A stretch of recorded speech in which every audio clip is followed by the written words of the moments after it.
बहुत बहुत स्वागत है आप सभी का आपके अपने YouTube channel Shukla study point में। मैं शिवम शुक्ला आप सभी दोस्तों का हार्दिक स्वागत करता हूं। आज का वीडियो उन छात्र छात्राओं के लिए बेहद ही महत्वपूर्ण होगा जिन्होंने बीए थर्ड सेमेस्टर में पॉलिटिकल विषय वस्तु ली हुई, यानी पॉलिटिकल साइंस आप पढ़ रहे हैं, यानी राजनीति विज्ञान या राजनीति शास्त्र, कुछ भी आप बोले, बात एक ही है। तो राजनीति शास्त्र यानी political science BA third semester यानी कि BA second year third semester के चैप्टर 1 अर्थात अध्याय 1 के बारे में विधिवत तरीके से इस वीडियो के माध्यम से, इस लेक्चर के माध्यम से आप जान सकेंगे। तो जितने भी हमारे छात्र छात्रा जुड़ चुके हैं सभी लोग एक बार वीडियो को लाइक कर दीजिएगा और शेयर कर दीजिएगा सभी दोस्तों के पास। जी जान लगा करके पढ़ाता हूं, आपको पता ही है, और इसीलिए आपसे लाइक सब्सक्राइब के लिए बोलता हूं, आप सभी दोस्तों तक पहुंचा दीजिए। अगर हिंदी के छात्र छात्राएं जुड़े हैं यहाँ से तो हिंदी का कोर्स ऑलरेडी लॉन्च कर दिया हमने। हिंदी जो छात्र छात्राएं पढ़ना चाहते हैं वो हमारे नंबर 9161936062 पर व्हाट्सएप एसएमएस करिएगा। आपको मात्र 100 रुपए में पूरी की पूरी हिंदी पढ़ा दी जाएगी।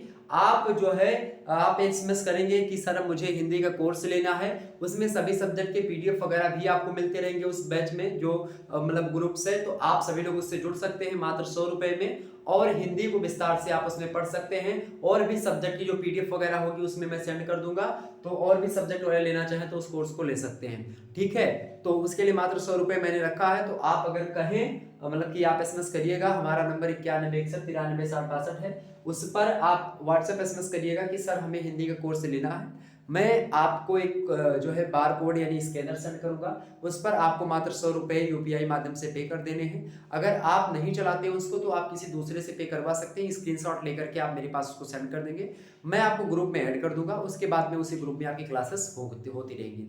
तो आपको मैं बता दूं कि पॉलिटिकल साइंस के चैप्टर 1 पर मैं चर्चा कर रहा हूं। अगर आप लोगों को अच्छा लग रहा है तो पॉलिटिकल साइंस की क्लास में यूट्यूब पर ही करवा दूंगा, कोई दिक्कत नहीं, बिल्कुल फ्री में आप पढ़िएगा पॉलिटिकल साइंस की। लेकिन हिंदी वाले छात्र छात्रा एक बार जरूर लेना चाहें तो, चूंकि हिंदी बहुत लंबा प्रोसेस है, पॉलिटिकल साइंस बहुत कठिन सब्जेक्ट वैसे कभी कभी लगता है लोगों को कि है, बट उतना है नहीं। और विस्तार से हम जब चर्चा करेंगे तो जाहिर सी बात है, जब भी कोई विषय वस्तु अगर आप अध्ययन करते हैं अच्छे तरीके से, कॉन्सेप्ट अपना क्लियर करते हैं, तो वो ना बड़ी विषय वस्तु मानी जाती है, ना छोटी मानी जाती है, ना सरल ना कठिन। अर्थात कोई भी विषय वस्तु ना कठिन होती है ना सरल होती है, बस नजरिया होता है अपने आप का।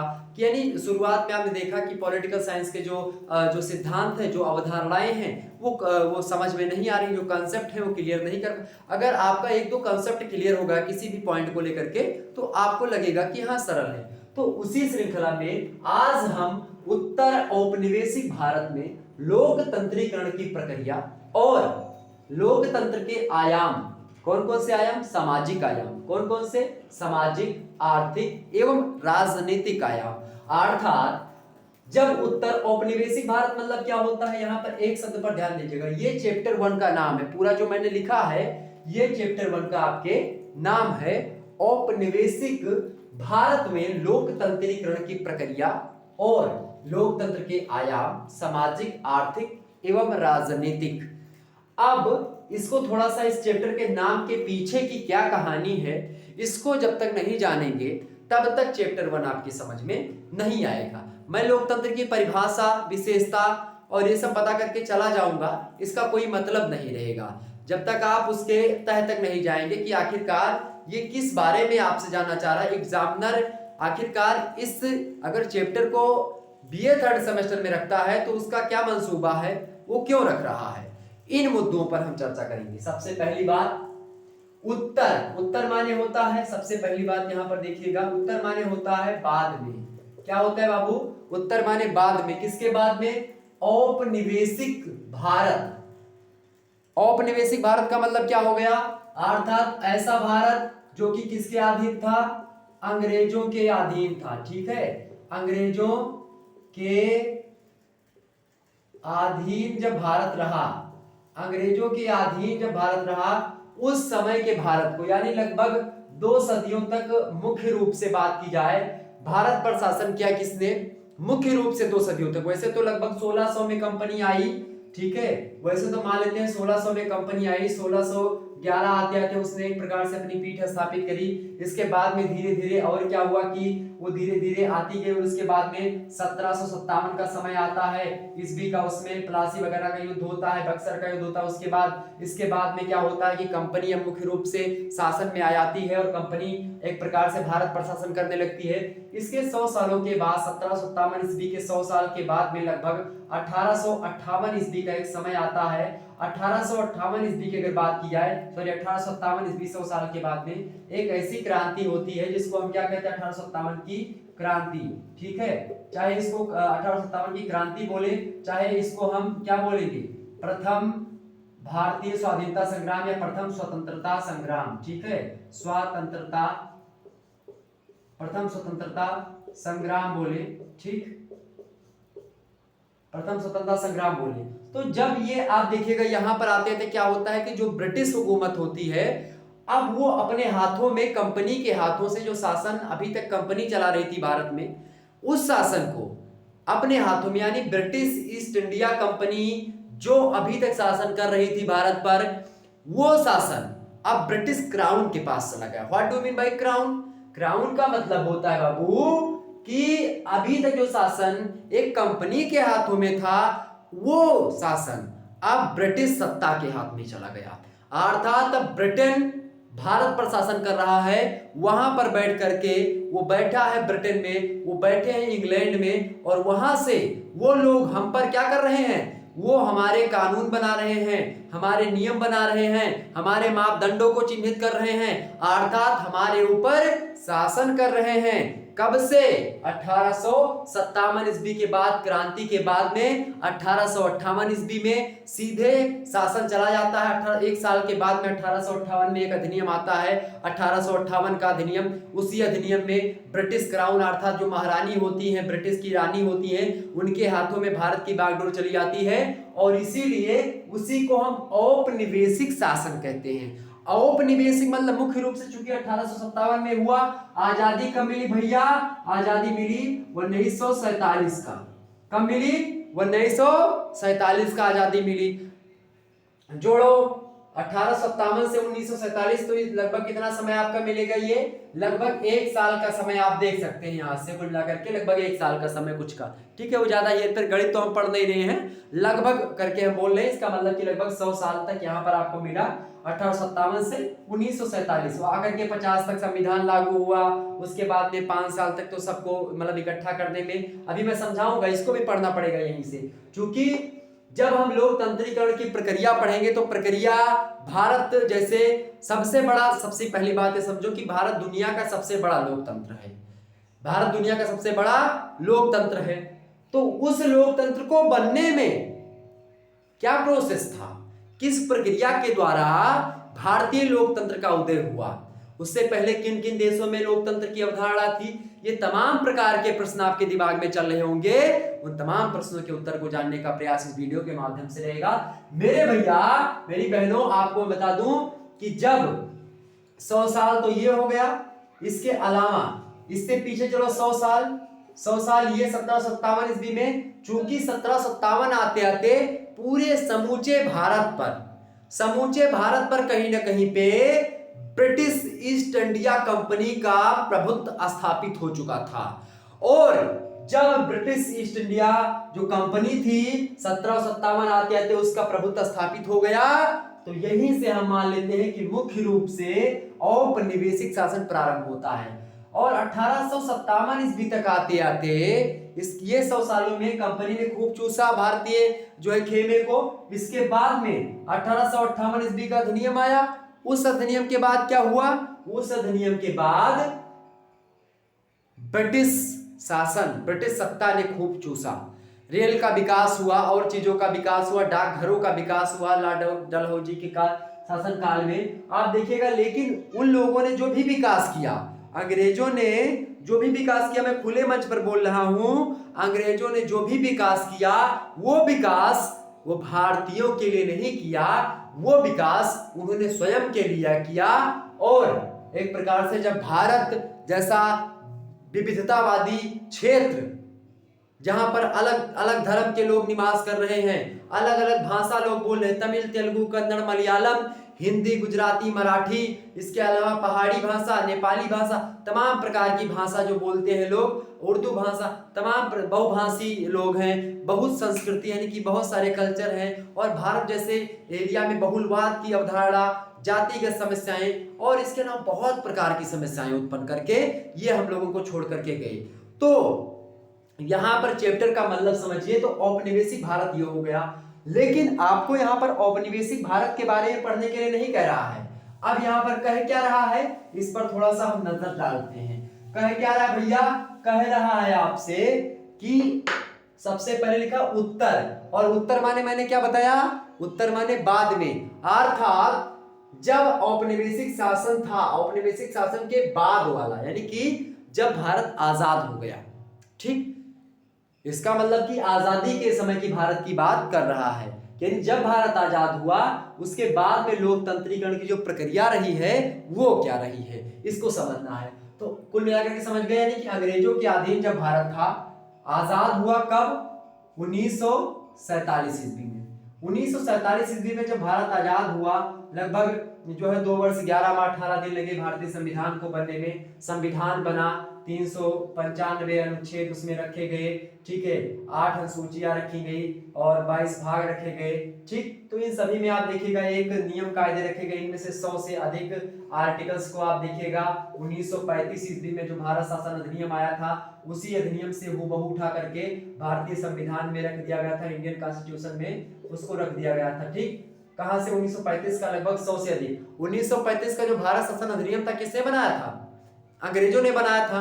तो देखिए भारत में वही कानून लागू कर दिया गया जो कानून कौन बनाया था, अंग्रेजों ने बनाया था। अंग्रेजों को क्या पता कि भारतीयों का कल्चर क्या है, भारतीय कैसे रहते हैं, कि उन पर कैसे शासन करना है।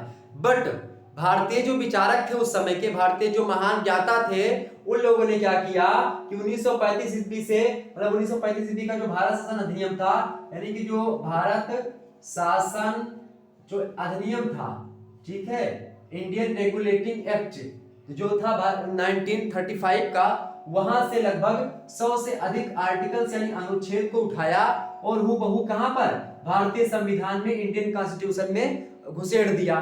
तो देखिए भारतीय संविधान दुनिया का सबसे बड़ा लिखित संविधान है। दुनिया का सबसे बड़ा लिखित संविधान कौन सा है, भारतीय संविधान है। ये बात आप क्लियर हुई। तो कुल मिलाकर के अब यहीं से आप देखिएगा, जब भारत का संविधान 1947 के बाद से बनना प्रारंभ, 1947 15 अगस्त जब भारत आजाद हुआ, उसके बाद में क्या हुआ कि विभाजन इसी समय हुआ, भारत और पाकिस्तान 2 देशों का गठन हुआ, आप देखते हैं। और इसी बीच आप देखते हैं उत्तरी पाकिस्तान, दक्षिणी पाकिस्तान, मतलब कि पूर्वी पाकिस्तान और पश्चिमी पाकिस्तान।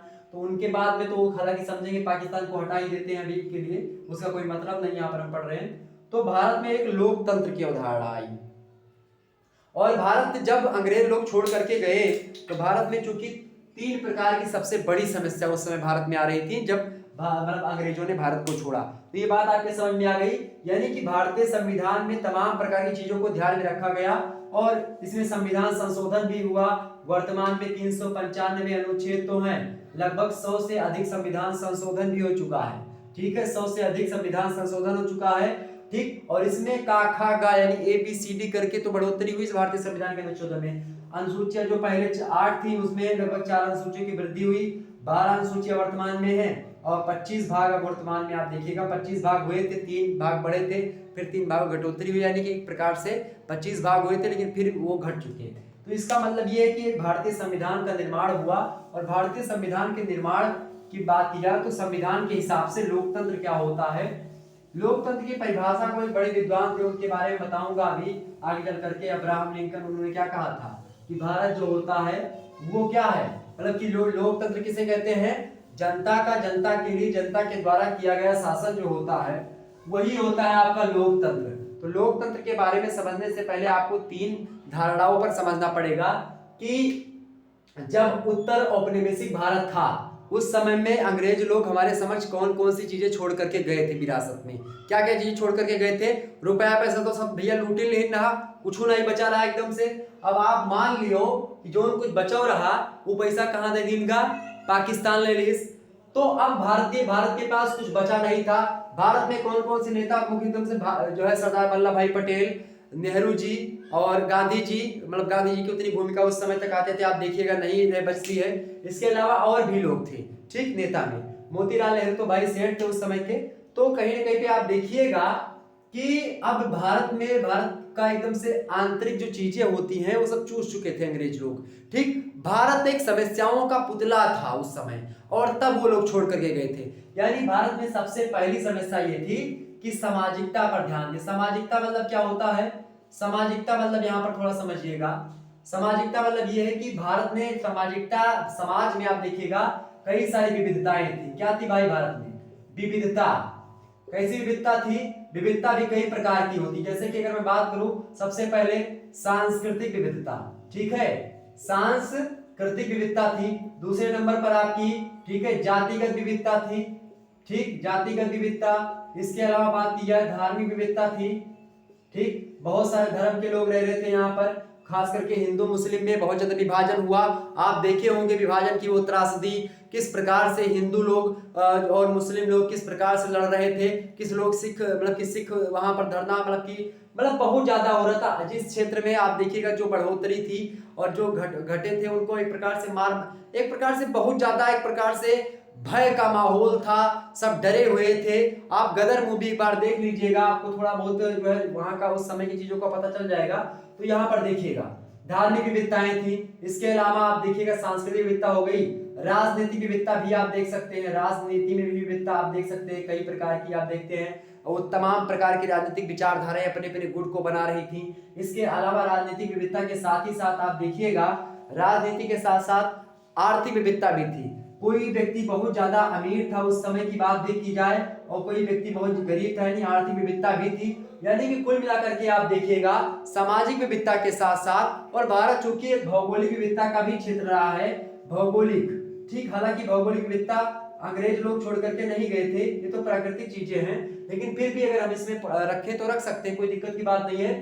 तो सामाजिक विविधता भी इसमें आप रख सकते हो, कोई दिक्कत की बात नहीं, सामाजिक, ठीक है, विविधता सामाजिक।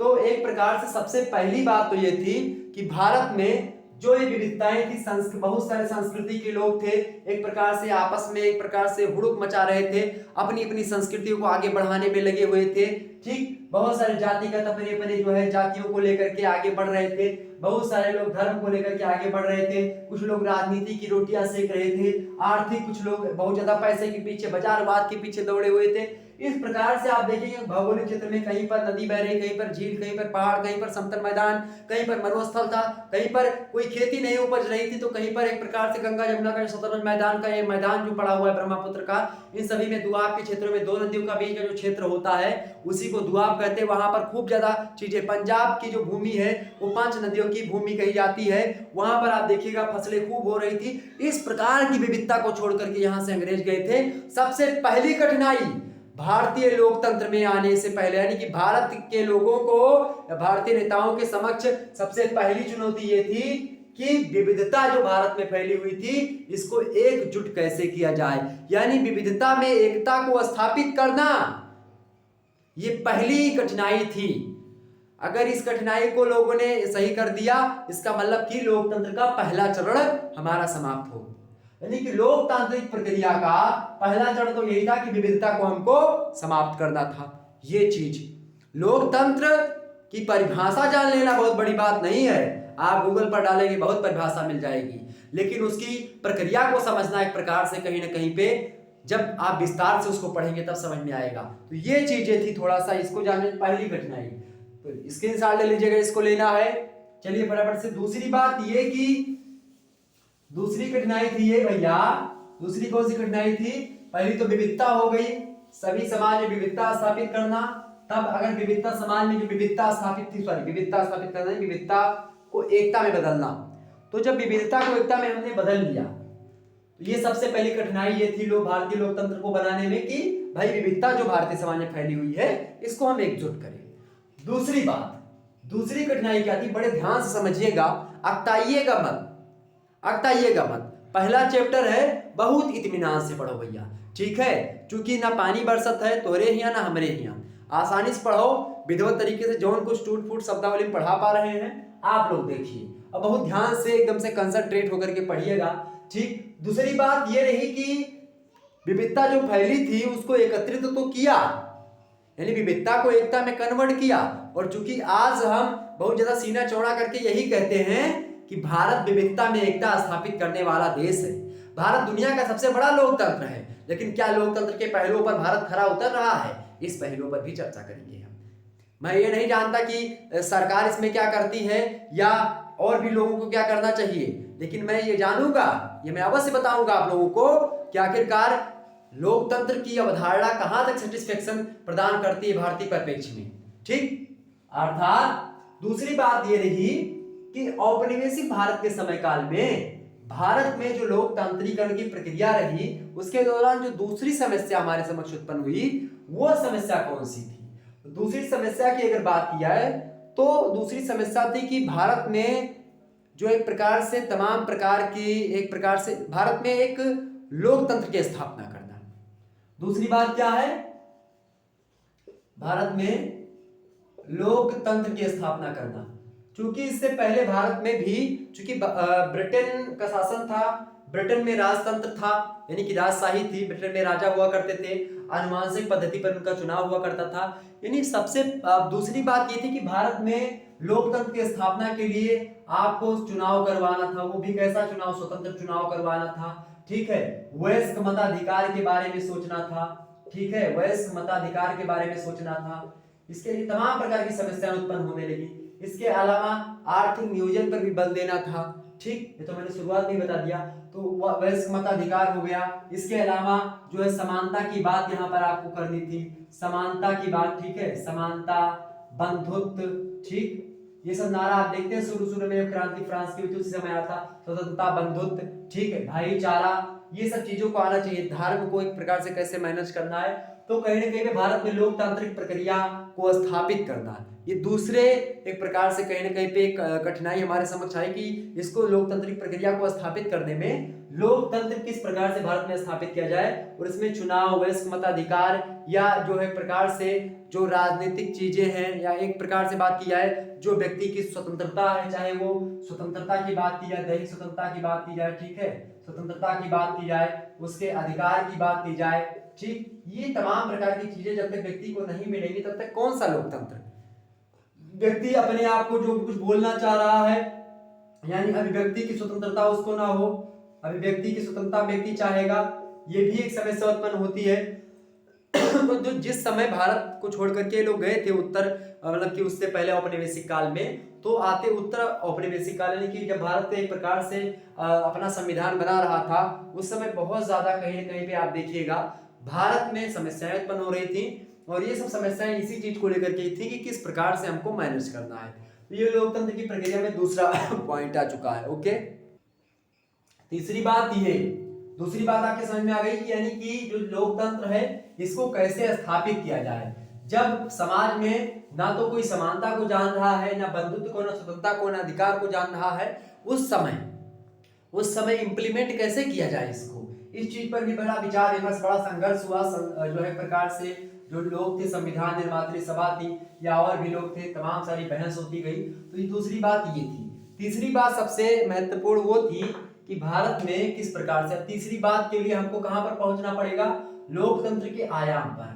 तीसरी बात ये, तीसरी समस्या ये मान सकते हैं उस समय क्या छोड़ करके अंग्रेज लोग गए थे कि भारत में लोकतंत्र को स्थापित करके, भारत में खास करके लोकतंत्र की स्थापना के बाद में आप देखिएगा किस प्रकार से सामाजिक यानी अर्थात लोक कल्याण की बात, मैं ऐसे एक शब्द में लिख दूं कि भारत में लोकतांत्रिक मतलब कि लोक कल्याण वैसे लिख दीजिए भारत को, ठीक है, भारत को लोक कल्याणकारी राज्य बनाना, भारत को एक लोक कल्याणकारी राज्य बनाना, यह भी एक उद्देश्य रहा। ठीक, भारत को लोक कल्याणकारी मतलब क्या होता है, welfare country, welfare state. Political science में जब आप बात करते हैं राज्य की तो उसका मतलब लिया जाता है किसके, राज्य का मतलब होता है यहां पर देश से। ओके, राज्य इज इक्वल टू देश, समझ में आ गई बातें। अर्थात भारत को एक लोक कल्याणकारी राज्य घोषित करवाने का एक सबसे बड़ा उत्तरदायित्व था। यानी भारत में लोक कल्याणकारी राज्य का मतलब क्या है कि भारतीय जनता को सामाजिक न्याय मिल सके, यानी कि सामाजिक तरीके से, ठीक, राजनीतिक तरीके से और आर्थिक तरीके से, इन तीनों प्रकार से क्या मिल सके, एक प्रकार से, यानी इन सभी तीनों माध्यमों से लोगों का क्या हो सके, भला हो सके। आप देखिएगा, लोक कल्याणकारी राज्य बनाने के लिए भारतीय संविधान की मैं बात करूंगा थोड़ा सा। भारतीय संविधान की अगर मैं बात करूं तो भारतीय संविधान में एक भाग है, भारतीय संविधान में भाग है 4।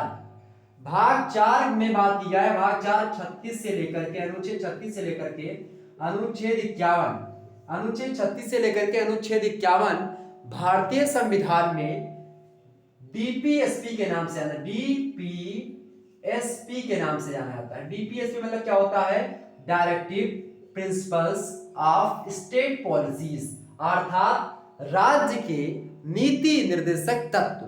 अर्थात भारत को एक लोक कल्याणकारी राज्य बनाने के लिए क्या क्या सुझाव दिए गए हैं, उन सभी सुझावों को भारतीय संविधान के अनुच्छेद 36 से लेकर के 51 तक के संविधान में, मतलब कि संविधान के अनुच्छेद में संकलित कर दिया गया। यानी कि इसको नीति निर्देशक सिद्धांत के नाम से हम जानते हैं। यानी कि भारतीय संविधान में चीजें बताई गई हैं कि आप या कोई भी राज्य, कोई भी देश किस प्रकार से अपने देश को, अपने राज्य को किस प्रकार से एक वेलफेयर स्टेट बना सकता है, एक लोक कल्याणकारी राज्य बना सकता है, इस बात पर यहां पर बल दिया गया है।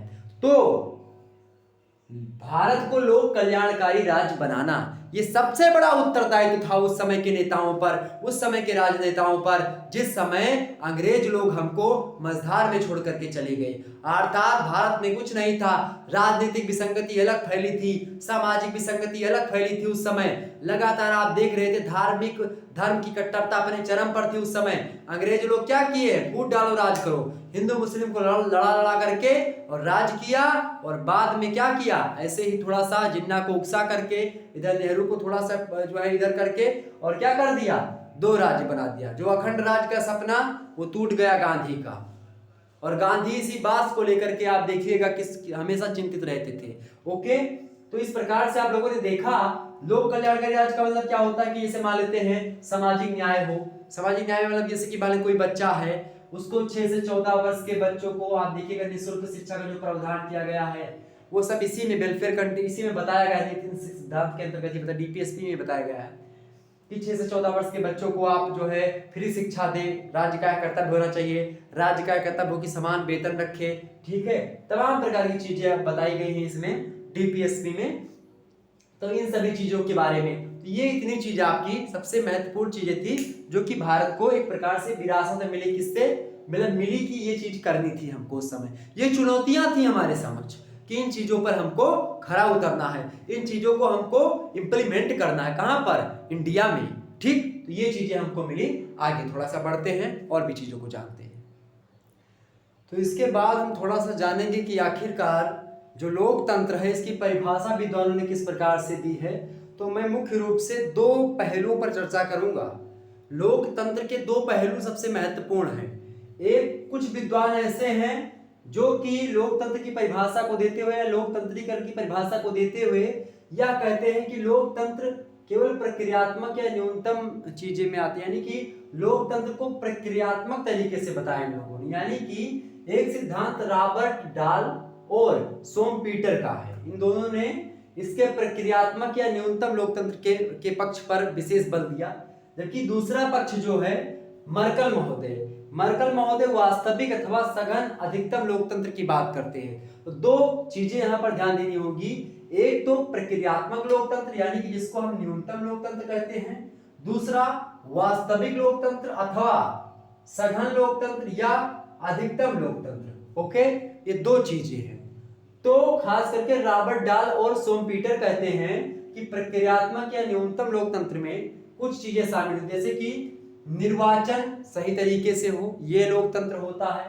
निर्वाचन हो, ठीक है, जनता लोगों को चुने, अर्थात जो नेता आए उनको जनता चुने, उसी को निर्वाचन कहते हैं, वो हो। निर्वाचन की प्रक्रिया होनी चाहिए। दूसरी बात, निष्पक्ष और स्वतंत्र निर्वाचन हो।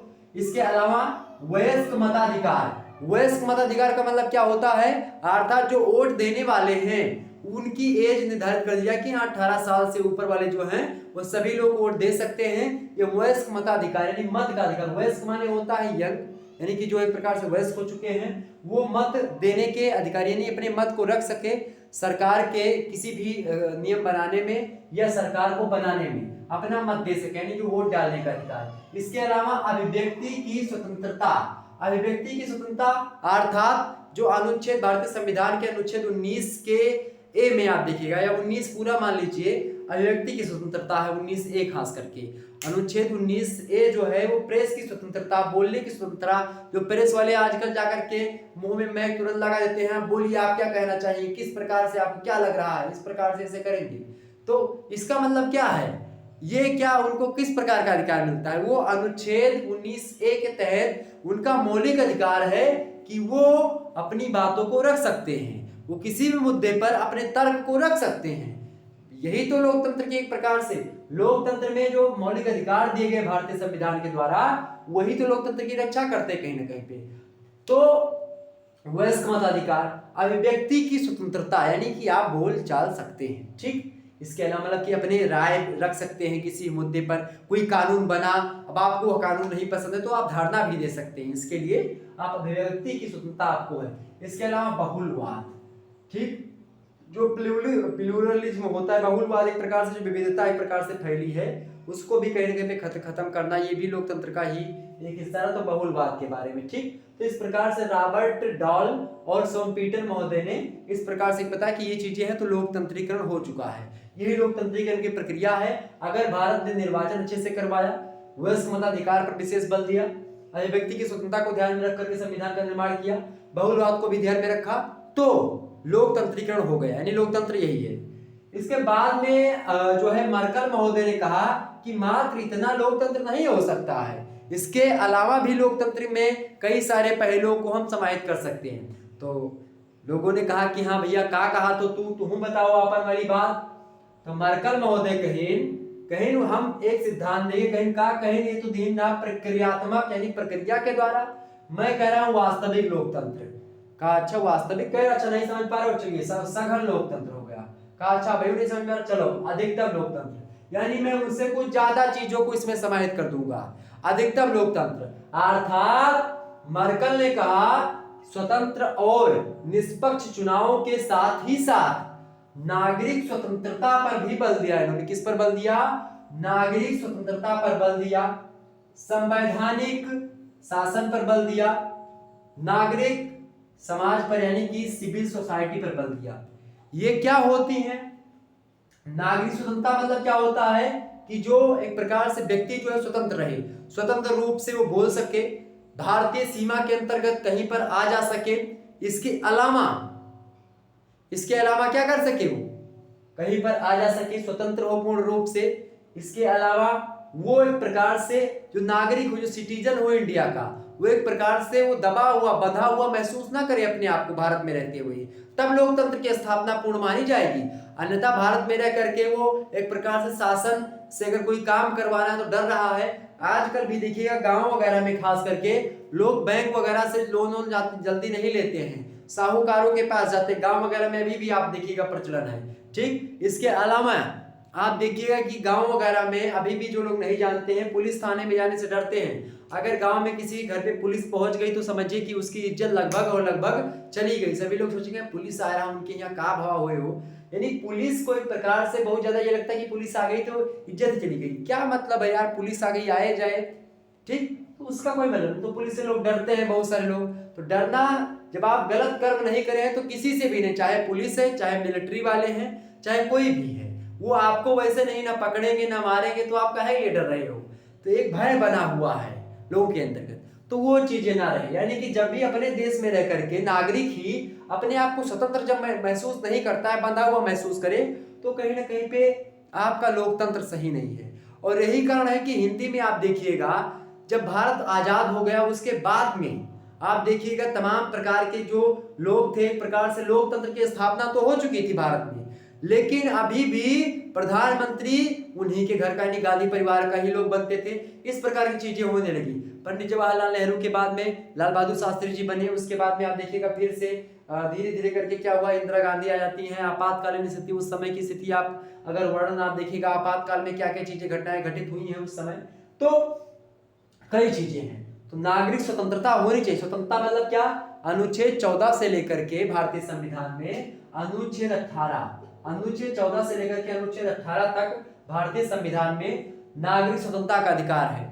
यह स्वतंत्रता कैसी है, यानी कि विधि के समक्ष समता, यानी कि विधि के समक्ष सभी समान। अनुच्छेद 14 कहता है कि भारतीय संविधान ये बताता है, अनुच्छेद 14 उसका, कि कोई भी व्यक्ति वो कानून के हिसाब से सभी बराबर है, चाहे वो एक हीरो हीरोइन हो और चाहे वो एक किसान का व्यक्ति, मतलब किसान व्यक्ति हो, सभी अपने आप में बराबर है। चाहे वो राजा हो चाहे वो भिखारी हो, सभी एक प्रकार से नागरिक हैं अगर, तो उनको समान अधिकार है, यानी कि वो स्वतंत्र है। सबसे पहली बात स्वतंत्रता का अधिकार। दूसरी स्वतंत्रता ये स्वतंत्रता नहीं है, समानता का अधिकार। 14 से 18 ये समानता का अधिकार दिया गया, ठीक, समानता का अधिकार, ये भी लोकतंत्र का ही एक भाग है। इसके अलावा नागरिक स्वतंत्रता की अगर बात की तो 19 से लेकर के 22 अनुच्छेद 1922 स्वतंत्रता का अधिकार है। इसमें आप कहीं आप कुछ भी बोल सकते हैं, ठीक है, वाक्य एवं व्यक्ति की स्वतंत्रता, आप कुछ बोल सकते हैं, कहीं पर सभा कर सकते हैं, ठीक है। इसके अलावा आप क्या कर सकते हैं, सही सभा करिए, लेकिन बिना अस्त्र शस्त्रों के आप सभा करिए, धरना दीजिए, कोई पार्टी का गठन करिए, कोई दल बनाइए, कोई दिक्कत की बात नहीं, कोई रोकेगा टोकेगा नहीं। इस प्रकार चीजें आपको, ये सब स्वतंत्रता है। आप भारत में रह करके किसी धर्म को मान सकते हैं, किसी धर्म को आप मान रहे तो उस धर्म को त्याग कर सकते हैं, छोड़ सकते हैं। इन सभी पर कोई पाबंदियां भारत में नहीं है। भारत एक धर्मनिरपेक्ष राज्य भी है इसी श्रृंखला में। तो इस प्रकार से नागरिक स्वतंत्रता का होना भी एक लोकतंत्र के लिए जरूरी है, मर्कल महोदय ने बताया। इसके अलावा संवैधानिक शासन। संवैधानिक शासन मतलब क्या, जब भी कोई कानून बने, संसद कोई भी कानून बनाए तो उस पर जो न्यायपालिका है वो न्यायिक पुनर्विलोकन के तहत उस चीज को चेक करे, अर्थात कोई भी कानून बिना संविधान के दायरे में रहकर के पास नहीं किया जाएगा।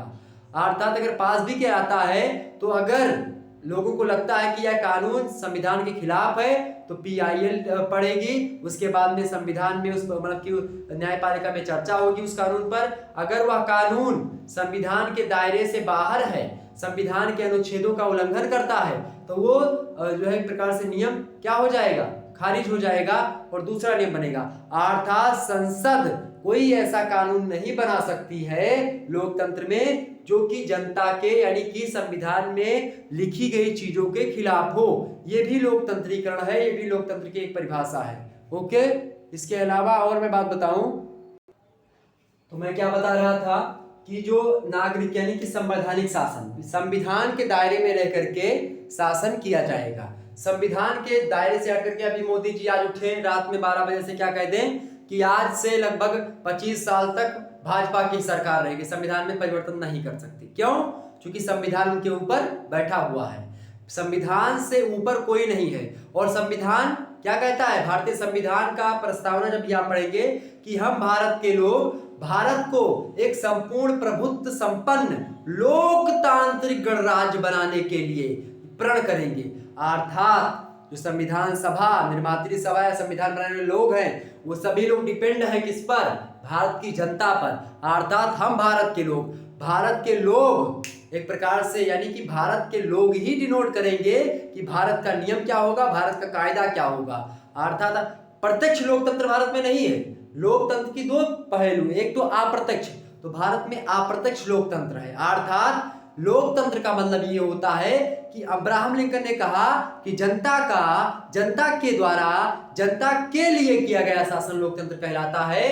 अर्थात जनता उठे, कोई कानून बनाना हो, जनता आपस में मत इकट्ठा हो, बहुमत हो जाए उसका, जनता कहे कि भैया यह कानून फाइनल है, सरकार यही कानून फॉलो करो, आज से यह कानून लागू है, दोबारा कोनो कानून ये पर नहीं बनावे है। तो जनता को जो कानून अच्छा लगे खुद ही खारिज कर दे, लेकिन ऐसा नहीं है। भारत में एक प्रक्रिया है, हर एक चीज करने की एक प्रक्रिया है, न्यायपालिका है, उससे आप कहेंगे तो संविधान के दायरे से रहेगी। लेकिन एक देश है, उसका नाम है स्विट्जरलैंड। स्विट्जरलैंड एक ऐसा देश है जहां पर प्रत्यक्ष प्रजातंत्र है, अर्थात प्रत्यक्ष लोकतंत्र है। प्रजातंत्र या लोकतंत्र, डेमोक्रेसी जिसको कहते हैं, वही चीज। तो प्रत्यक्ष लोकतंत्र का मतलब होता है कि वहां पर जनता कोई कानून बनाना हुआ तो जनता तुरंत आ गई, हटाओ यार ये कानून आई नहीं निकला गए थे, हटाओ का दूसरा कानून लाओ, दूसरा कानून। यानी कि जनता, क्योंकि छोटा देश है, सभी लोग, जनता इकट्ठा हो गई, बहुत सारे लोग बहुमत से एक प्रकार से कोई कानून पारित हुआ, लोगों ने पारित करवा दिया, इस प्रकार से चीजें होती है। हम लोग क्या करते हैं, अप्रत्यक्ष, यानी कि जनता के द्वारा चुने गए जो प्रतिनिधि होते हैं उस विशेष क्षेत्र के, वो लोग संसद में जाकर के बैठते हैं। संसद में बैठ करके वो अपने क्षेत्र विशेष का प्रतिनिधित्व करते हैं। क्या करते हैं, क्षेत्र विशेष का प्रतिनिधित्व करते हैं और अपने क्षेत्र की जो समस्याएं हैं, जो कठिनाइयां हैं, उसको संसद में बताते हैं और उस पर चर्चा होती है, उसके बाद में कानून बनता है। अर्थात भारत एक ऐसा लोकतांत्रिक देश है जिसमें जनता के द्वारा चुने गए प्रतिनिधि संसद में बैठ करके कानून का निर्माण करते हैं। एक ऐसे कानून का निर्माण करते हैं जो कानून क्या हो, संविधान के दायरे में होता है। अगर संविधान के दायरे में नहीं होता है तो वो खारिज हो जाता है। मेरे प्यारे दोस्तों, लोकतंत्र की यह पावर है, लोकतंत्र की यह पावर है कि किसान बिल आया और किसानों ने धरना दिया, किसानों ने एक प्रकार से ट्रैक्टर लेकर के चढ़ाई करी, लेकिन पुलिस वगैरह ने उन पर जो है एक प्रकार से उनको, एक प्रकार से पुलिस प्रोटेक्शन में ये चीजें होती हैं। पुलिस कहती कि आप धरना दो, पुलिस आपके लिए खड़ी हो जाएगी कि हाँ आप पर कोई चीजें ना हो, आपको कोई दिक्कत ना हो, ठीक है।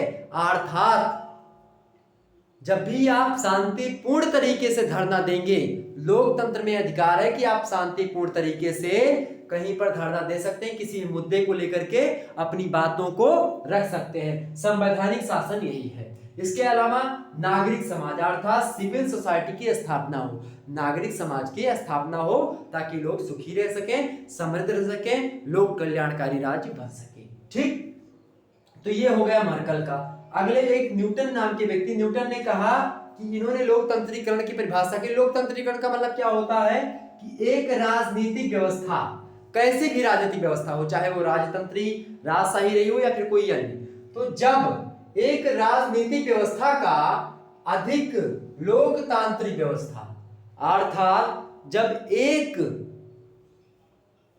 राजनीतिक व्यवस्था का अधिक लोकतांत्रिक व्यवस्था, यानी लोकतंत्र की ओर झुकाव या लोकतांत्रिक व्यवस्था के प्रति झुकाव, एक राजनीतिक व्यवस्था का जो पता नहीं कैसी है, उस राजनीतिक व्यवस्था का झुकाव जो होता है लोकतांत्रिक व्यवस्था की ओर होता है।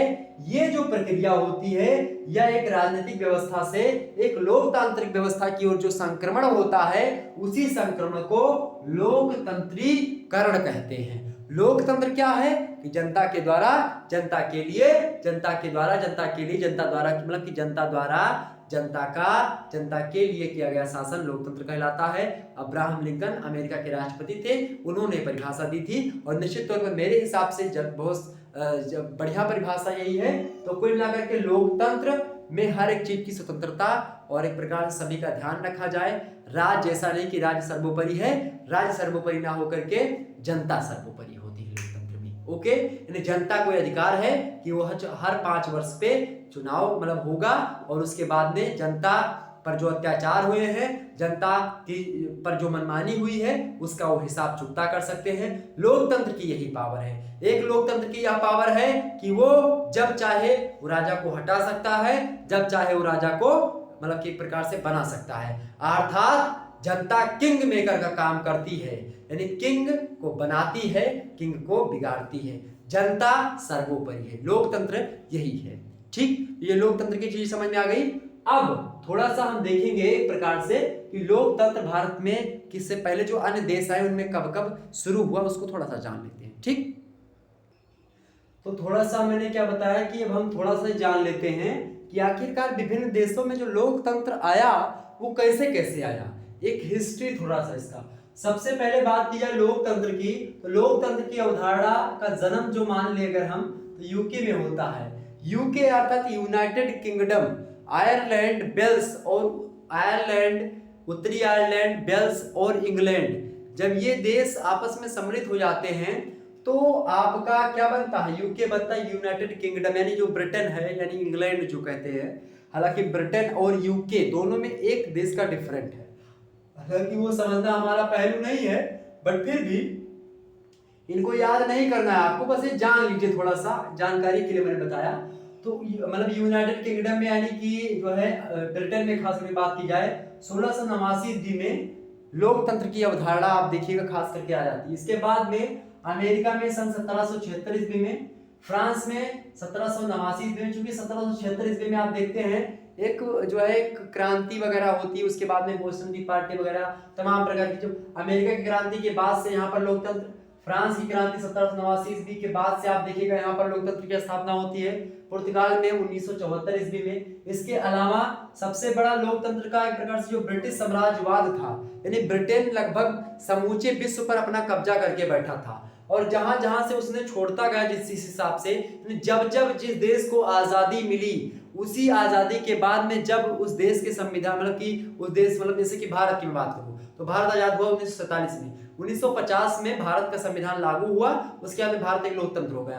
यानी जब जिस जिस देश को ब्रिटिश ने अपने साम्राज्य के अधीन किया था, वहां वहां पर जैसे कनाडा, न्यूजीलैंड, ऑस्ट्रेलिया, भारत या अन्य देश जो थे जिनके मतलब ब्रिटेन के चंगुल में जो भी देश आए, उन सभी देशों की अगर खास करके मैं बात करूं तो उन सभी देशों में लोकतंत्र की बीज जो है किसने बोई? ब्रिटिश साम्राज्यवाद ने बोई। जब ब्रिटेन वहां से छोड़ करके गया तो उन लोगों से यही कहा कि क्या करो, आप लोकतंत्र की स्थापना करो, और यही चुनौती भारत के सामने भी थी। इसके बाद में देखिएगा 1975 ईस्वी के आसपास स्पेन में जो है आया, स्पेन में लोकतंत्र की स्थापना हुई। कब? स्पेन में 1975 ईस्वी में, ब्राजील देश में 1985 ईस्वी में, चिली में 1989 ईस्वी में। इसके अलावा 1990 और 1991 का समय अगर मैं बताऊं तो सोवियत संघ के विघटन का समय था।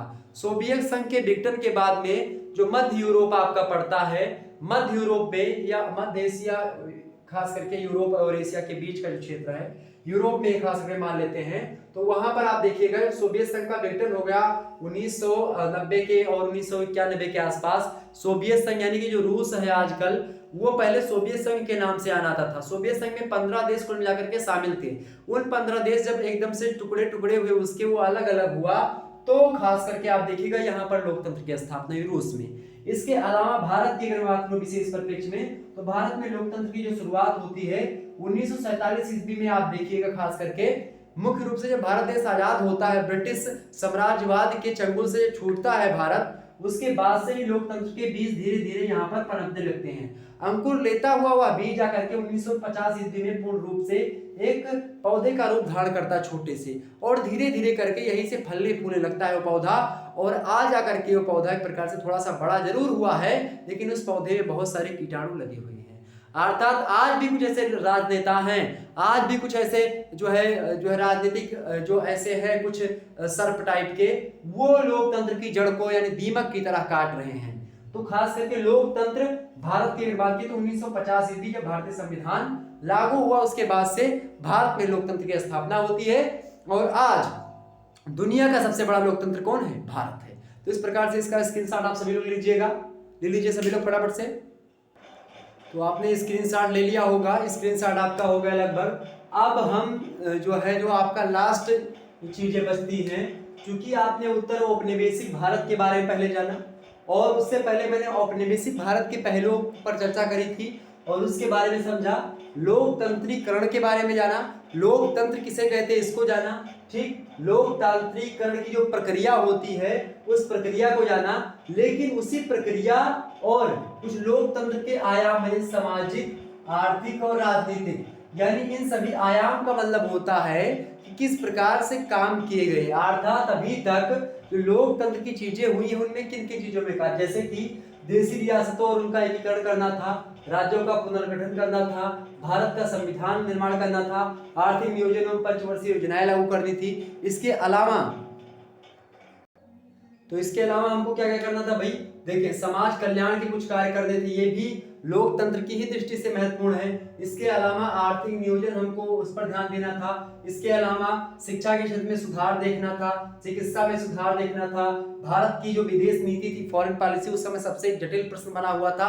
अगर इन सभी पहलुओं पर हम खरे उतरे तो वो विभिन्न आयाम होंगे। और ये सारे जो आयाम यहाँ पर मैंने लिखे, सारे पॉइंट्स लिखे हैं, ये लोकतंत्र के राजनीतिक, आर्थिक, ये और एक प्रकार से राजनीतिक, आर्थिक और सामाजिक आयाम के तहत आते हैं। सामाजिक कल्याण में आप देख सकते हैं यहाँ पर समाज कल्याण कार्य किया गया सामाजिक आयाम में। आर्थिक आयाम में आप देखिएगा आर्थिक नियोजन यानी पंचवर्षीय योजनाएं लागू की गई, उससे बहुत मदद मिली। इसके अलावा आप देखिएगा राजनीति में राज्यों का पुनर्गठन किया गया, भारत संविधान का निर्माण हुआ, देशी रियासतों का और उन सभी का एकीकरण करना हुआ, उनका विलय करवाना हुआ, किस प्रकार चीजें हुई, चिकित्सा में सुधार किया गया, शिक्षा में सुधार किया गया, हर एक क्षेत्र में सुधार किया गया। तो इन तमाम पहलुओं पर हमको चर्चा करनी है। अब क्या क्या हुआ और इनसे किस प्रकार से लोकतंत्र को बढ़ावा मिला, इसी को समझना है हमको इसके आयाम में। तो हेडिंग आप डाल लीजिएगा लोकतंत्र के आयाम, राज, सामाजिक, आर्थिक एवं राजनीतिक। ठीक, इससे पहले लोकतंत्रीकरण की प्रक्रिया में चीजें भी शामिल हो सकती हैं। ठीक है, तो इसीलिए चैप्टर पूरा एक ही साथ पढ़ना था, इसीलिए मैंने इतनी लंबी क्लास आपके लिए रखी। थोड़ा सा 10 मिनट की क्लास में आप और बने रहिएगा, आपकी क्लास पूरी अच्छी तरीके से होगी। एक बार जितने भी लोग हमारे साथ जुड़े हुए हैं फटाफट से एक बार वीडियो को लाइक और शेयर कर दीजिएगा, सभी दोस्तों के पास वीडियो को शेयर कर दीजिएगा भाई। एकदम से जो है आपको विधिवत तरीके से पढ़ाने का प्रयास किया जा रहा है, तो आप लोग थोड़ा सा वीडियो को लाइक जरूर करें और शेयर करें। प्रत्येक व्यक्ति से यही रिक्वेस्ट है कि 10-10 व्यक्तियों से इस चीज को सब्सक्राइब करवाए चैनल को। ओके, चलें। सबसे पहली बात, प्रश्न आपका, अगर देशी रियासतों का भारत में विलय नहीं होता, लगभग 565 छोटी बड़ी रियासतें थी जो कि एक प्रकार से फैली हुई थी, उन सभी का एकीकरण करना था। इसका जिम्मा किसको मिला? तो इसको जिम्मा मिला भाई जो एक प्रकार से जो बिस्मार्क कहे जाते हैं भारत के, उनका नाम है सरदार वल्लभ भाई पटेल, लौह पुरुष के नाम से जाने जाते हैं। उन्होंने क्या किया? उन्होंने देशी रियासतों का जो है एकीकरण करने का प्रयास किया, लेकिन 3 रियासतें ऐसी थी जो कि नहीं मान रही थी। उन 3 रियासतों को हमको इकट्ठा करना था। कौन कौन सी थी? एक तो थी भाई जूनागढ़ रियासत। ठीक है, कौन सी रियासत थी? एक थी अपनी जूनागढ़ रियासत। ठीक है, जूनागढ़ रियासत। दूसरी रियासत कौन सी थी अपनी? हैदराबाद। ठीक है, हैदराबाद रियासत। और जो तीसरी रियासत थी वो थी आपकी कश्मीर। ठीक है, कश्मीर, जम्मू कश्मीर। तो यहाँ पर जूनागढ़ और हैदराबाद की बात की जाए तो यहाँ पर जनता जो थी ये हिंदू थी, और यहाँ के जो निजाम थे अर्थात जूनागढ़ और हैदराबाद में मुस्लिम शासक थे। बात की है कश्मीर की, तो कश्मीर में इसकी विपरीत व्यवस्था थी, अर्थात यहाँ पर जो राजा था वो हरि सिंह था यानी कि हिंदू था, और जो जनता थी वो मुस्लिम थी। अर्थात जूनागढ़ में क्या हुआ कि जन्म संग्रह करवा लिया गया, यानी जो है इन्होंने क्या किया, ये तीनों रियासतें कह रही थी कि मैं भारत में नहीं मिलूंगी, कुछ तो कह रही थी मैं स्वतंत्र रहूंगी, कुछ पाकिस्तान की ओर जा रही थी। लेकिन बात यहाँ पर बहादुरी का काम किया किसने? एक प्रकार से दिमाग और बहादुरी, साम दाम दंड भेद का प्रयोग करते हुए जो है प्रकार से उनका नाम है जो है सरदार वल्लभ भाई पटेल। सरदार वल्लभ भाई पटेल ने क्या किया? इन सभी को इकट्ठा किया, यानी जूनागढ़ में जनमत करवा लिया, जन्म संग्रह, अर्थात सभी को बुलाया, यानी कि जन्म संग्रह करवाया। अर्थात इसका मतलब क्या हुआ कि एक लोकतांत्रिक प्रक्रिया के तहत कि भैया आप कहां पर मिलना चाहते हैं, भारत में रहना चाहते हैं या पाकिस्तान में रहना चाहते हैं? आपका राजा तो एक प्रकार से पाकिस्तान की ओर है, तो लोगों ने कहा नहीं मैं भारत की ओर हूं, अर्थात भारतीय पक्ष में जनता ने भारत को चुना, इसीलिए जूनागढ़ भारत में विलय हो गया। दूसरे नंबर पर जो बचा था आपका हैदराबाद। हैदराबाद का जो निजाम था वो पाकिस्तान में मिलने की बात कर रहा, तो हैदराबाद में भी क्या हुआ कि वो एक प्रकार से पाकिस्तान से सभी से सेना उना बुलवा करके ये चीजें हुई, तो यहाँ पर क्या कर दिया गया, हैदराबाद में आक्रमण करके जो है इसको कब्जा लिया गया। इसके बाद में आप देखिएगा कश्मीर। कश्मीर की बात की तो कश्मीर जो था उसने कहा, उसका राजा था हरि सिंह। हरि सिंह ने कहा कि मैं ना भारत की तरफ रहूंगा ना पाकिस्तान की तरफ रहूंगा, कश्मीर एकदम से स्वर्ग कहा भी जाता है। इसने कहा कि मैं, मेरा एक स्वतंत्र राज्य होगा, मैं खुद शासन करूंगा यहाँ पर। उसने अपने अलग देश की एक प्रकार से कहीं ना कहीं स्थापित करने का प्रयास हुआ। क्या कि जब भारत आजाद हुआ 1945 की बात है, आप देखिएगा कि राजा हरि सिंह जो है एक प्रकार से शासन कहते कि नहीं हम भारत में विलय नहीं होंगे, तो इन्होंने, ये लोग सोच ही रहे थे, भारत मतलब कि भारत के जो नेता थे वो लोग सोच ही रहे थे किस प्रकार से इसको विलय करवाया जाए। तब तक हुआ कि जो कबायली जाति जनजाति होती है एक प्रकार से वहाँ की अफगानों की, तो वहाँ से पाकिस्तान वालों ने कबायलियों को बुलवाया और पाकिस्तानियों ने क्या किया, जो है जिन्ना ने आक्रमण करवा दिया। कहां पर? कहा कि जाओ आक्रमण कर दो, कश्मीर अपने कब्जे में ले लो। तो कश्मीर चूंकि उनके पास सेना थी नहीं, राजा वाली सेना थी, वो लोग कितने देर कबायलियों के आगे टिकते। तो कबायलियों ने श्रीनगर तक लगभग कब्जा करने का प्रयास किया, लगातार दौड़ा दौड़ा करके कब्जा करने का प्रयास किया। तब राजा हरि सिंह को लगा कि अब ऐसे में अगर मेरा कोई मदद कर सकता है तो वो हैं सरदार वल्लभ भाई पटेल। सरदार वल्लभ भाई पटेल उस समय गृह मंत्री थे भारत के, यानी गृह मंत्री एक प्रकार से वैसे हो चुके थे वो बिना चुनाव के ही। उस समय क्या हुआ कि उन्होंने क्या किया, उन्होंने कहा कि आप भी, तो सरदार वल्लभ भाई पटेल के पास फोन किया, मतलब कि एक प्रकार से जो कुछ भी था उस समय बातचीत की। उसके अंदर सरदार वल्लभ भाई पटेल ने कहा अच्छा रुको मैं व्यवस्था करता हूँ। इन्होंने इधर भारतीय सेना को आदेश दिया कि चलो चढ़ाई कर दो, ठीक है, यक्का मारे दुई गिर जावे, तीसरा खाओ खाए मर जाए, और धै दो डोला समर खेत में जे जीते तेले उठाए। इसी प्रकार से कुछ समर क्षेत्र में युद्ध छिड़ गया। अब हुआ क्या कि कबायलियों को मार खदेड़ करके ये लोग एकदम से रात में ही जो है हो रहा था। तब तक सुबह उठते उठते जो है पंडित जी जवाहरलाल नेहरू उठे, देखा कि हैं युद्ध चल रहा है, कौन किसने आदेश दिया, पता चला कि अच्छा पटेल जी ने कहा है कि यहाँ युद्ध होना चाहिए। उन्होंने सेना भेज दी थी, पहले शासन मतलब साइन करवा लिया, कहा ऐसे नहीं। हरि सिंह से कहा पटेल जी ने कि ऐसे नहीं मानेंगे, तुम्हारा क्या भरोसा। तो उन्होंने विलय पत्र पर उन्होंने सादे कागज पर सिग्नेचर कर दिया हरि सिंह ने कि जो कुछ हो मंजूर है, बस आप मुझे अपने में विलय कर लो, हमारी रक्षा करो। तो यहाँ से सेनाएं गई, उनको खदेड़ा, कबायलियों को पीछे खदेड़ा। और जो आज आप पीओके का क्षेत्र देख रहे हो, यानी कि मैं नीचे थोड़ा सा नक्शा बना दूं, जैसे आप ये जो क्षेत्र देख रहे हो, ये एक प्रकार से हमारे भारत का कश्मीर है। ये जो इलाका एक प्रकार से, ये इलाका जो है ये वाला, ये पीओके है। पीओके मतलब क्या था, पाक ऑक्युपाइड कश्मीर, पाक अधिकृत कश्मीर, ओके। और ये इलाका क्या है, एक प्रकार से ये है जो है चाइना, मतलब कि सीओके, यानी कि जो चाइना अधिकृत कश्मीर है। ये चाइना ने यहाँ पर थोड़ा सा कब्जा कर रखा है, अस्थायी चीज जिसको आप कहते हैं, ये पीओके है, ठीक। तो पीओके की बात की जाए तो यहीं तक सेनाएं जो थी ये सब ऐसे खदेड़ करके यहाँ तक ले आई थी। तब तक सुबह हो चुकी थी। सुबह उठ करके क्या पंडित जवाहरलाल नेहरू ने क्या कहा कि मैं युद्ध विराम की घोषणा करता हूं। चूंकि इन्होंने युद्ध प्रारंभ भी नहीं करवाया था, लेकिन युद्ध विराम की घोषणा इन्होंने करवा दी। और यहीं से क्या हुआ, इसीलिए आज विवाद बना हुआ है, इसीलिए कहते हैं कि नेहरू ने बचा दिया। कुछ लोग कहते होंगे, आप लोग सुनते होंगे, ये चीजें हैं। तो इस प्रकार से देशी रियासतों का विलय करवाया, उनका एकीकरण किया। तो इस प्रकार से जब एक सुगठित राज्य बना, एक सुगठित देश बना, एक नक्शा जो आप देख रहे हैं आप, तो वो राज्य बना, उसके कारण से आज लोकतंत्र की बात हम और आप लोग करते हैं। तो लोकतंत्र में इसका बड़ा योगदान है। लोकतंत्र की मतलब कि लोकतांत्रिकरण यानी लोकतंत्र की जो प्रक्रिया है उसी के तहत ये चीजें आती हैं। दूसरा, राज्यों का पुनर्गठन हुआ 1953 ईस्वी में। ये बात सामने आई कि जब अब कौन सा राज्य, चूंकि पहले जो थे छोटी बड़ी रियासतें 565 रियासतें थी, छोटे छोटे राज्य हुआ करते थे। अब प्रश्न उठा कि इतने 565 राज्य की क्या आवश्यकता है।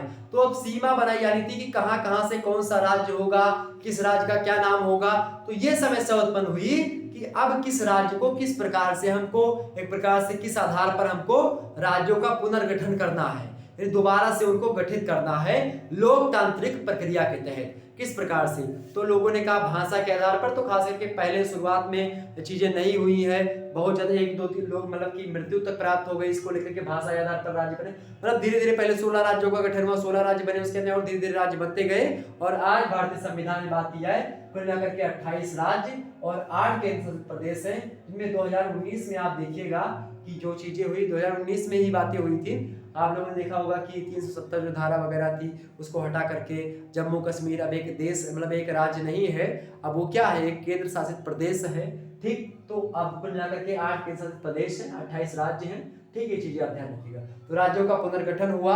आज स्ट्रक्चर जो राज्यों का है मतलब कौन सा राज्य कितना है, यानी कि उत्तर प्रदेश कहां से कहां तक होगा, महाराष्ट्र कहां से कहां तक होगा, तमिलनाडु कहां से कहां तक होगा, इस प्रकार से। तो कहीं ना कहीं भाषाई आधार को लेकर के बहुत सारे जो है धरने भी हुए थे, आमरण अनशन भी हुआ था, ठीक। तो ये चीजें हुई, तो ये भी लोकतंत्रीकरण की प्रक्रिया के तहत ही हुआ था। इसके अलावा भारत का संविधान निर्माण करना था। भारतीय संविधान के निर्माण में संविधान निर्मात्री सभा थी, ठीक है, प्रारूप समिति थी, सभी लोग आपस में चर्चा पर चर्चा कर रहे थे, तो लोकतंत्र के विशेष पहलुओं को ध्यान में रख करके कर रहे थे। तो तमाम प्रकार के आयाम यानी भारतीय संविधान का निर्माण, शुरुआत में मैंने बताया कि जो है जब संविधान बना था तो उस समय कितने अनुच्छेद थे भारतीय संविधान में भाई, 395 अनुच्छेद थे। उसके बाद में जो है 22 भाग था, 8 अनुसूचियां थी, उसके बाद में 4 अनुसूचियां नई जुड़ चुकी हैं। भाषाओं को भी आप देखते हैं जो है 8वीं अनुसूची में शामिल किया गया। आप देखते हैं 8वीं अनुसूची में भाषाएं शामिल थी, पहले शामिल थी कुछ 14 भाषाएं लगभग। धीरे धीरे बाद में क्या हुई कि जो है बोडोमास भाषा आई, ठीक। तो उसके बाद में और भी भाषाएं धीरे धीरे आने लगी, ठीक है। नमक भाषा, तो नमक भाषा आई, फिर बोडोमास आई, तमाम प्रकार की भाषाएं आती गई। सिंधी भाषा सबसे पहले जुड़ी। तो इस प्रकार से आप देखिएगा तमाम अब 22 भाषाएं जुड़ चुकी हैं लगभग, ठीक। तो ये चीजें भारतीय संविधान का निर्माण हुआ। ये भी लोकतांत्रिकरण की ही प्रक्रिया के एक प्रकार से आयाम में ही रख सकते हैं, राजनीतिक पहलुओं में। इसके अलावा आर्थिक नियोजन हुआ भारत में एक प्रकार से। जब भारत में उत्तर औपनिवेशिक काल की बात है, भारत में अंग्रेज लोग छोड़ करके चले गए, उस समय भारत को ये भी देखना था कि किस प्रकार से इकोनॉमिकल सेक्टर में हमको डेवलप करना है, किस प्रकार से जो हमारे पास पैसे नहीं है, पैसे का स्रोत कैसे बनाना है। इसको लेकर के पंचवर्षीय योजनाएं प्रारंभ की गई और पंचवर्षीय योजनाएं चलाई गई। इसके माध्यम से ये होता था कि अगले 5 सालों में हमको ये चीजें करनी है कि योजना एक प्लानिंग होती थी, वो पंचवर्षीय योजना के तहत हुआ, यानी आर्थिक नियोजन हुआ। इसके बाद में समाज कल्याण कार्य भी होते रहे उसी समय। ये सामाजिक जो है आयाम के अंतर्गत लोकतंत्र के हम रख सकते हैं। समाज कल्याण कार्य में क्या क्या हुआ, जैसे कि भूमि सुधार हुआ। भूमि सुधार में आप देखिएगा खास करके जो जिसके पास बहुत ज्यादा भूमि थी उससे कुछ भूमि लेकर के, यानी कि संपत्ति का अधिकार मौलिक अधिकार था इस समय तक, और संपत्ति का जो मौलिक अधिकार है उसको एक संवैधानिक यानी कानूनी अधिकार के रूप में कन्वर्ट किया गया भूमि सुधार आंदोलन के चलते ही। क्योंकि जो राजा महाराजा थे उनके पास बहुत ज्यादा जमीनें थी और बहुत सारे लोगों के पास जमीन ही नहीं थी कुछ खेती करने के लिए, तो क्या किया गया ताकि सभी लोग कुछ बराबर हो सके। लोकतंत्र चूंकि एक प्रकार से सभी का शासन, जनता का ही शासन है, जनता को मिलना चाहिए जनता का हिस्सा, इसीलिए क्या हुआ, इसीलिए भूमि सुधार आंदोलन हुआ। 1955 ईस्वी में जो जातियों में एक प्रकार से क्या था, अस्पृश्यता का छुआछूत जैसी समस्या थी। अनुच्छेद 17 में संविधान में इस चीज का मेंशन कर दिया गया था। अनुच्छेद 17 जो है अस्पृश्यता का अंत करता है, वो एक मौलिक अधिकार है कि कोई व्यक्ति छुआछूत एक प्रकार से इस प्रकार की व्यवस्था नहीं होगी अब।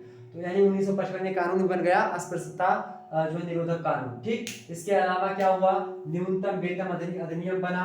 ये सब क्या हुआ, ये सब एक प्रकार से समाज को एक लोकतांत्रिक देश बनाने के लिए ही, मतलब कि एक राज्य को, भारत को एक सुगठित लोकतांत्रिक गणराज्य बनाने के लिए ही संभव हो सका। और इसके अलावा आपका ये अधिनियम 1948 में आया था। इसके अलावा भारतीय आदिम जाति सेवा संघ बना। पंचायती राज का गठन आप देखते 73वां संविधान संशोधन में आकर के होता है। जो है ग्रामों में चुनाव होने लगते हैं। ये तमाम प्रकार की जो चीजें होती हैं ये सब होनी प्रारंभ हो जाती हैं। तो कुल मिलाकर के ये तमाम चीजें होती हैं जो कि ये सब सामाजिक आयाम के अंतर्गत लोकतंत्र के हम रख सकते हैं। ये सब सामाजिक आयाम थे जो लोकतंत्र को एक प्रकार से लोकतंत्रीकरण की जो प्रक्रिया है उसको एक दिशा प्रदान करते हैं, ठीक। ये चीज आपके समझ में आ रही। लोकतंत्र के बारे में मेरे हिसाब से बहुत एक प्रकार से डीप स्तर में और बहुत गहरी जानकारी आपको मिल रही होगी, ओके। इसके बाद शिक्षा के क्षेत्र में सुधार हुआ, शिक्षा नीतियां बनाई गई, शिक्षा समय तमाम सारे कानून बने, ठीक है। कौन सी शिक्षा, क्या पढ़ाया जाएगा, क्या चीजें होंगी, इस पर विचार विमर्श हुआ, लोगों ने विचार विमर्श किया। इसके अलावा बात किया है चिकित्सा में सुधार किया गया। चिकित्सा में सुधार को लेकर के मैं बताऊं, जैसे उस समय प्लेग, हैजा, ठीक है, और तमाम प्रकार की महामारी का विकास था, ठीक है। तो उस महामारी से निपटने के लिए व्यवस्था की गई। इसके अलावा परिवार नियोजन यानी जनसंख्या के उस पर ध्यान दिया गया। आप देखिए परिवार नियोजन, जनसंख्या किस प्रकार से बढ़ रही है उस पर ध्यान दिया गया, ठीक। परिवार नियोजन पर ध्यान दिया गया। तो ये चीजें इसमें खास करके आप देखिएगा, ये सब इन सभी लोकतांत्रिकरण की प्रक्रिया के तहत ही आप इसके आयाम के अंतर्गत संकलित कर सकते हैं। इसके अलावा भारत की कुछ विदेश नीति बनाई गई। चूंकि भारत जब अंग्रेज लोग यहाँ से छोड़ करके हम लोगों को गए थे तो कोई विदेश नीति नहीं थी। और जब भारत में आप देखिएगा जब अंग्रेजों ने हमको छोड़ करके गए उस समय बात किया है एक मतलब कि क्या चल रहा था उस समय की जो स्थिति अगर देखें विश्व स्तर पर, तो उस समय विश्व के इतिहास की अगर बात किया है 1946 ईस्वी में आप देखते हैं अमेरिका ने जापान पर क्या, नागासाकी और हिरोशिमा पर लिटिल मैन और फैट मैन नाम के 2 जो है परमाणु बम फेंका था। उसके बाद में क्या हुआ था कि एक प्रकार से द्वितीय विश्व युद्ध समाप्त हुआ था। उस समय देश मतलब पूरा संसार अपने आप में जुटा हुआ था, अपनी अपनी लोगों को लगी हुई थी। उसी समय इंग्लैंड भी सभी जितने भी देशों पर कब्जा किया था छोड़ रहा था, क्योंकि उस पर अंतरराष्ट्रीय प्रेशर बन रहा था, ठीक है, और आंतरिक प्रेशर भी लोगों का बन रहा था। तो इसके तहत क्या 1946 में सभी देश अपने अपने एक प्रकार से बढ़ाने में, चूंकि उस समय विश्व युद्ध हुआ था, सभी देशों की जनधन हानि हुई थी, लोग अपने आप में जुटे हुए थे। उस समय भारत के सामने एक चुनौती थी कि भारत की विदेश नीति नीति, जो फॉरेन पॉलिसी होगी इंडियन, वो क्या होगी और कैसे चीजें होगी। तो भारत ने एक प्रकार से बात की है पंडित जवाहरलाल नेहरू का सिद्धांत, पंचशील का सिद्धांत और उनका एक प्रकार से तटस्थता की नीति ने आजकल भारत को कहीं ना कहीं पे एक लोकतांत्रिक गणराज्य के रूप में उभारा। तो पंचशील सिद्धांत आपको पता ही होगा, ठीक है, महात्मा जो है पंडित जवाहरलाल नेहरू का ही था। तो ये चीजें हमारे समक्ष आई, तो इनको हमको पढ़ना था। तो ये विदेश नीति में तमाम प्रकार की चीजें लाई गई, जिससे अमेरिका और उस समय खास करके जब भारत आजाद हुआ था 1950 ईस्वी के मतलब संविधान लागू हुआ, उस समय आप देखिएगा भारत के समक्ष ये चुनौती थी कि भारत उस समय जो विश्व था ये दो महाशक्तियों में बटा हुआ था। एक था चाइना, मतलब एक था आपका अमेरिका और दूसरा था रूस। तो रूस और अमेरिका दो महाशक्तियां थी। अब भारत किसके तरफ जाए, यानी रूस का समाजवाद ग्रहण करे या फिर अमेरिका का पूंजीवाद ग्रहण करे। भारत ने कहा मैं किसी का गुलाम नहीं बनूंगा, ना किसी के कहने चलूंगा, मैं तटस्थ हूं और मैं खुद की नीति बनाऊंगा। इसीलिए भारत ने गुट निरपेक्षता आंदोलन किया, यानी कि भारत ने एक अलग से गुट बनाया। तो भारत ने एक प्रकार से अलग से गुट बनाया, बहुत सारे देशों ने उसमें भाग भी लिया। तो आप देखिएगा कि भारत ना तो पूंजीवादी है और भारत ना ही समाजवादी है। भारत क्या है, मिश्रित अर्थव्यवस्था का देश है। भारत में प्राइवेट बस भी चलती है, सरकारी बस भी। प्राइवेट बस मतलब कि आप देखिएगा प्राइवेट चीजें हर एक सेक्टर में प्राइवेट, यानी प्राइवेट चीजें आप देखिए अमेरिका में आप जाइएगा तो हर एक चीज प्राइवेट सेक्टर के हाथों में है। आप रूस में जाइएगा तो सब चीज वहां पर आप सरकारी हाथों में देखेंगे। भारत में आप सरकारी हाथों में भी देख सकते हैं और निजी हाथों में, यानी प्राइवेट हाथों में भी देख सकते हैं। अर्थात भारत ना तो अमेरिका के पक्ष में गया और ना ही रूस के पक्ष में गया, यानी कि भारत ने अपना खुद का चीजें बनाई। और यही भारतीय लोकतंत्र के रूप में आज आधुनिक समाज में भारत को एक लोकतंत्र के रूप में, दुनिया के सबसे लोकतंत्र के रूप में, या लोकतंत्र की बात जब भी कभी दुनिया में होती है तो भारत का नाम ले आता है। क्योंकि भारत में बहुत धर्म के लोग रहते हैं, बहुत जाति के लोग रहते हैं, बहुत संस्कृति के लोग रहते हैं, बहुत समुदाय के, बहुत जनजातियों के लोग निवास करते हैं। बहुत प्रकार का एक प्रकार से स्ट्रक्चर भारत का है, विभिन्न भाषा के लोग रहते हैं, विभिन्न कल्चर के लोग रहते हैं, लेकिन फिर भी सभी लोग मिलजुल करके रहते हैं। और इस प्रकार से भारत एक विविधता में एकता का एक वो प्रकट करता है पूरी दुनिया में। और भारत एक लोकतंत्र का सबसे अच्छा और सबसे सरल एक प्रकार से देश देखा जा सकता है। वैसे प्रत्यक्ष लोकतंत्र मात्र एक देश में है, उसका नाम है स्विट्जरलैंड, मैंने पहले भी बताया। यानी भारत में प्रत्यक्ष लोकतंत्र नहीं है। क्यों नहीं है, इसका कारण है कि भारत बहुत बड़ा है, भारत में विविधता बहुत है। अर्थात अगर मान लेते हैं भारत में प्रत्यक्ष प्रजातंत्र कर दिया जाए कि जनता करेगी, तो हिंदू लोग सोचेंगे कि हिंदू से संबंधित कानून बने, मतलब हिंदुओं की चीजें सुरक्षित रहे, मुस्लिम की चीजें खत्म हो जाए, मुस्लिम लोग सोचेंगे हिंदू खत्म हो जाए, और सिख सोचेंगे हम आगे हो, ईसाई, बौद्ध, मतलब जो भी होंगे, बौद्ध, जैन, सब अपनी अपनी लोग, मतलब कि हम आगे बढ़े, हम आगे बढ़े। इस प्रकार से क्या होगा, बहुत दिक्कतें आएंगी। इसीलिए क्योंकि स्ट्रक्चर बड़ा है, भारत का क्षेत्रफल बड़ा है, भारत की जनसंख्या बहुत ज्यादा है, इसीलिए भारतीय लोकतंत्र को कहीं ना कहीं पे आप देखेंगे कि भारत की जब भी बात हम करते हैं भारतीय लोकतंत्र की, तो जनता के चुने हुए जो प्रतिनिधि होते हैं वो संसद में जाते हैं और वो कानून बनाते हैं। और उस कानून में अगर कोई गड़बड़ी होती है तो उस कानून पर बहस होती है, 2/3 बहुमत संसद में पास होता है, राष्ट्रपति का सिग्नेचर होता है, उसके बाद भी अगर कोई उसमें दिक्कत होती है तो वो एक प्रकार से न्यायिक पुनराविलोकन के लिए कहां पर जाता है, न्यायालय में जाता है। अर्थात संविधान का अंतिम व्याख्याता कौन है, तो वो न्यायपालिका है। कौन है, भारत की न्यायपालिका में सबसे बड़ी न्यायपालिका जो सीजीआई यानी चीफ जस्टिस ऑफ इंडिया, अर्थात जो सुप्रीम कोर्ट है, सुप्रीम कोर्ट में उसकी सुनवाई होती है। यानी सुप्रीम कोर्ट जो है वो संविधान का अंतिम व्याख्याता है और संविधान के आधार पर ही कानून बनते हैं। और जनता को बोलने की स्वतंत्रता है, जनता को कहीं पर जाने आने की स्वतंत्रता है, लोगों को कुछ रोजगार करने की स्वतंत्रता है, लोग कुछ भी कर सकते हैं। कुछ भी करने का मतलब ये है कि स्वतंत्र हैं, और अगर वो गलत काम करेंगे तो उसके लिए उनको दंड का प्रावधान भी किया गया है। अर्थात अगर और संविधान के अनुसार कुछ आपको कर्तव्य भी दिए गए, यानी कि आपको कुछ अधिकार दिए गए, 6 अधिकार दिए गए मौलिक अधिकार, तो आपको लगभग 11 मौलिक कर्तव्य भी दिए गए हैं। तो जहां पर आपको फंडामेंटल जो है एक प्रकार से राइट्स मिले हैं, वहीं पर फंडामेंटल ड्यूटीज भी आपको दी गई हैं। अर्थात जहां पर आपको कुछ अथॉरिटी मिलेगी वहीं पर आप पर कुछ अधिकार, मतलब कि एक प्रकार से कुछ कर्तव्य भी आपको निर्धारित किया जाएगा। जैसे आपके पिताजी अगर आपको 10 रुपया देते हैं तो ये आपसे एक लोटा पानी पीने के हकदार बिल्कुल हैं। ओके, ये बात आप ध्यान रखिएगा। तो इसी प्रकार से एक देश लोकतंत्र के पहलुओं पर कैसे खरा उतरता है, जब इन सभी पहलुओं पर वो ध्यान देगा।